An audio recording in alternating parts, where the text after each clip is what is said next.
अरे बाबा के दरबार बा, ढहत घर बार बा, माई बेटी के आग में झोंकत यूपी सरकार बा। कहा बा यूपी में का बा? अरे बाबा के डीएम तब बड़ी रंगबाज बा, कानपुर देहात में ले आइल राम राज बा, बुलडोजर से रौंदत दीक्षित के घरवा आज बा। अरे यही बुलडोजरवा पे बाबा के नाज बा। का बा करनी तो ये माहौल क्यों बना है जैसे मैं क्रिमिनल हूँ, है ना? तो मुझे कहीं ना कहीं ये ऐसे साबित करना चाहते हैं कि यूपी में काबा सीजन 2 गा करके मैंने क्राइम कर दिया है ना? Hello and welcome to the Quint. मैं हूं शादाब मोइजी और हमारे साथ इस वक्त नेहा सिंह राठौर हैं। अब लोग गायिका हैं, फोक सिंगर हैं, लेकिन कंट्रोवर्सी में फंस गई हैं। दरअसल इनको एक नोटिस आया है इनके एक गाने की वजह से। हम नेहा से ही समझेंगे कि क्या कंट्रोवर्सी है, क्यों नेहा को पुलिस ढूंढते हुए नोटिस देने के लिए यूपी से कानपुर से दिल्ली आ गई। नेहा, क्या है पूरा मामला? मामला ये हुआ है, जो मैंने यूपी में काबा सीजन 2 मैंने गाया है, उसके ऊपर आप लोगों को पता होगा, नहीं पता होगा तो मैं बता देती हूँ। कानपुर देहात में जो कांड हुआ है, दीक्षित परिवार के घर के ऊपर बुलडोजर चलाया गया और उसमें माँ बेटी जल के मर गई। उनका बच्चा ऐसे देख करके बोल रहा था, देखो देखो मम्मी जल रही है। कितनी संवेदनशील जो है, कितनी हृदय विदारक जो है घटना हो गई। उस पर मैंने गीत लिखा यूपी में काबा सीजन 2। तो इन्होंने मुझे नोटिस भेजा कि तुमने समाज में जो है वैमनस्यता फैलाने का काम किया है, तुमने सामाजिक सौहार्द बिगाड़ा है, तुमने यूपी में और समाज में तनावपूर्ण माहौल क्रिएट करने का काम किया है। इस वजह से तुमको ये नोटिस भेजा जा रहा है। और नोटिस भेजने का इनका अंदाज मैं बताऊंगी तो आप या तो हंस देंगे या तो आप शॉक्ड हो जाएंगे। पहले तो ये गए अम्बेडकर नगर, मेरे ससुर जी को नोटिस थमाया, वहाँ से बात नहीं बनी तो इतनी सक्रियता दिखाई कि कानपुर से सीधे आ गए दिल्ली। अब दिल्ली आ गए तो जैसे पुलिस नहीं एक क्रिमिनल को पकड़ने के लिए जाल बिछाती है कि तुम यहाँ से निकल के दिखा दो, मैं बता देता हूँ, वहाँ से निकल के दिखा, तो उसी तरह से काम किया।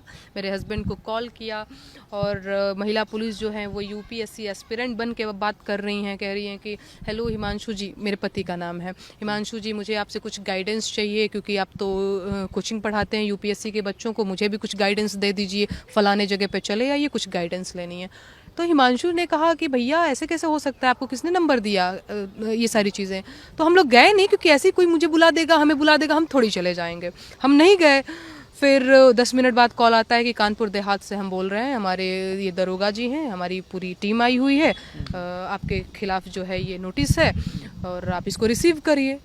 हमने कहा भैया जब आपको नोटिस थमाना था, ये सारी चीज़ें करनी, तो ये माहौल क्यों बना है जैसे मैं क्रिमिनल हूँ, है ना? तो मुझे कहीं ना कहीं ये ऐसे साबित करना चाहते हैं कि यूपी में काबा सीजन 2 गा करके मैंने क्राइम कर दिया है ना? मतलब अब एक लोक गायिका को अपनी बात तक रखने का अधिकार नहीं होगा। अगर आप बात रखोगे तो आपको क्रिमिनल टाइप घोषित कर दिया जाएगा। तो ऐसा क्या लिख दिया आपने, मतलब ऐसा क्रिमिनल वाला क्या लिख दिया है? सर मैं वही तो मैं पूछ रही हूँ कि आप लोग भी गीत सुने होंगे, नहीं सुने होंगे तो सुन लीजिए कि मैंने ऐसा उसमें क्या लिख दिया है। और मैं कोई भांग के नशे में थोड़ी गाना लिखती हूँ, है ना? कि हाँ भैया कुछ नशा कर लिया, गीत लिख दिया, पता ही नहीं है कि इस शब्द का क्या असर पड़ेगा समाज में, इसका क्या असर पड़ेगा। अरे भैया मैंने पहले भी पिछले 2.5 सालों से गीत लिख रही हूँ, गा रही हूँ, तो ऐसा नहीं है कि मुझे ये नहीं पता है कि कौन सा शब्द मुझे नहीं करना चाहिए, कौन सा शब्द मुझे जो है करना चाहिए।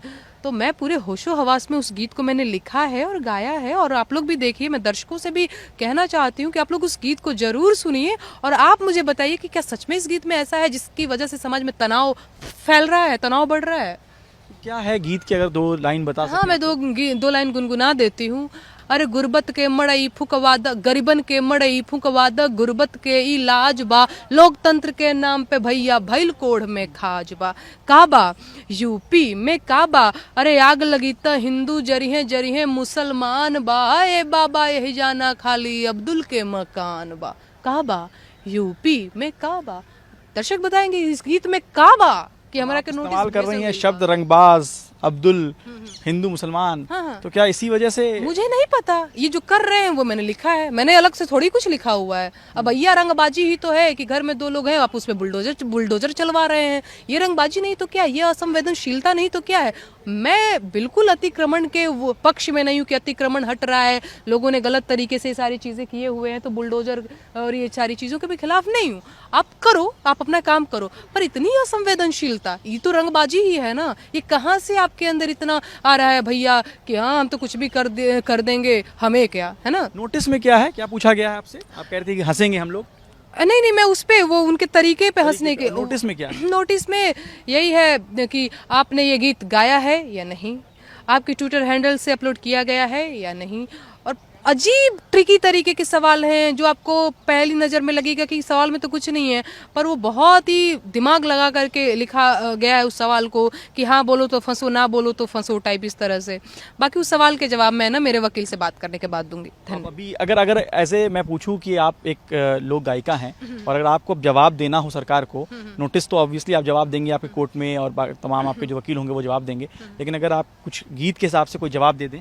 नहीं नहीं, गीत के हिसाब से मुझे अपनी जो बात कहनी रहती है मैं गीत के हिसाब से ही कहती रहती हूँ। जवाब मुझे कुछ नहीं देना है, मैं जवाब इनका नहीं दूंगी, मैं तो सवाल करती हूँ। तो मैंने सवाल पूछा है और मेरे सवाल लगातार जारी रहेंगे, मैं इनको जवाब नहीं दूंगी, ये मेरा जवाब देंगे, मैं तो सवाल करती हूँ। आपको एक सवाल ये है कि बार बार उठता है असहिष्णुता और सारी बातें उठती है, क्या नेहा सिंह राठौर को डर लग रहा है? बिल्कुल डर नहीं लग रहा है। पता है आपको, ऐसे किसी को ना ऐसे नहीं करना चाहिए। पता है उससे क्या होता है ना, फिर डरने की इसमें बात ही क्या। मैं एक लोकतांत्रिक देश में रहती हूँ और मैं संविधान में विश्वास करती हूँ, मैं मौलिक अधिकारों में विश्वास करती हूँ। बस 1 मिनट टाइम दीजिए। तो मैं डर बिल्कुल भी नहीं रही हूँ। बाकी मैं मेरे वकील से बात कर रही हूँ, तो मुझे डरने की कोई बात नहीं है। ऐसे ही कोई नहीं आएगा, नोटिस थमाएगा, गिरफ्तार कर लिया जाएगा और मुझे पता भी नहीं होगा कि मुझे क्यों गिरफ्तार कर लिया गया है ना। तो मैं देखा गया है कि कई सारे लोग, पत्रकार, कई सारे एक्टिविस्ट ऐसे मुझे गायब हुए, नहीं ऐसे कर लेंगे ना, मुझे नहीं कर लेंगे। बुलडोजर से डर नहीं लग रहा? बिल्कुल डर, बुलडोजर से डर लगता तो मैं बुलडोजर से सवाल क्यों करते भाई। बिल्कुल डर नहीं लग रहा है। धन्यवाद भैया। चलिए थैंक यू। आपका बहुत बहुत शुक्रिया और ऑल द बेस्ट कि आपकी तरह बाकी लोग भी ये सोचे कि डरना नहीं है, लोकतांत्रिक देश में लड़ना है। चलिए, तो बाकी खबरों के लिए देखते रहिए the queen talk queen Hindi. मैं शादाब मोइजी।